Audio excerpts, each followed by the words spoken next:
Баршаңызға сәлем достар, каналыма қош келдіңіздер. Кір сабынның пайдасы жайлы айтатын боламын. Каналыма тіркеліп, лайк басып, астына пікір қалдыруды ұмытпаңыздар. Қазіргі таңда біз кір сабынды киім жуғанда көмекші құрал ретінде ғана пайдаланатын болдық. Бірақ оның адам денсаулығына тигізер пайдасы да мол. Адамның қолына тікен немесе ағаштың жаңқасы кіріп кеткен жағдайда оны инемен тескілеп жанымызды ауыртамыз. Осындайда кір сабынды жылы суға езіп, дәкеге қалыңдау етіп жағып тікен кірген жерге таңып қойсаңыз, 1 сағаттың ішінде тікен өзінен өзі сыртқа шығады. Егер шашыңыз қалың әрі ұзын болғанын қаласаңыз, онда мамандар шашыңызды кір сабынмен жууға кеңес береді. Сусабынды пайдаланып болғаннан соң артынша басты кір сабынмен жуу керек. Сонан соң суға 1-2 тамшы сірке суын қосып, шашты қайта жусаңыз, шаштың түбін қатайтуға көмектеседі. Оған қоса таз ауруына шалдыққанда дәрігерлер кір сабынмен жуынуға кеңес береді. Бетті аптасына 2 рет кір сабынмен жуу керек. Ол беттің тері қабатына терең сіңіп, бетті майланудан сақтайды.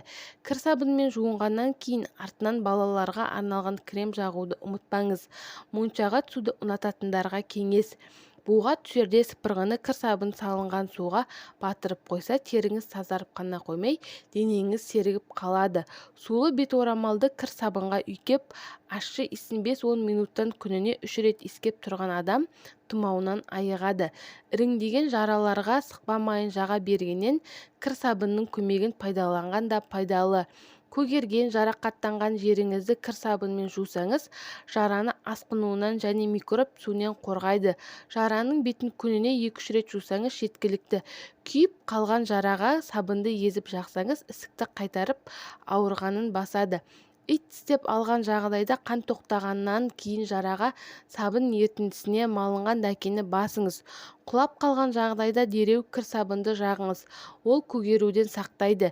Ер адамдар қырынғаннан кейін тері тітіркенсе, сабынмен сабындап қоюға болады. Көпіршік кебуін күтіп кепкеннен кейін сумен шайқаңыз. Достар, видео пайдалы болса, каналға қолдау білдіруді ұмытпаңыздар.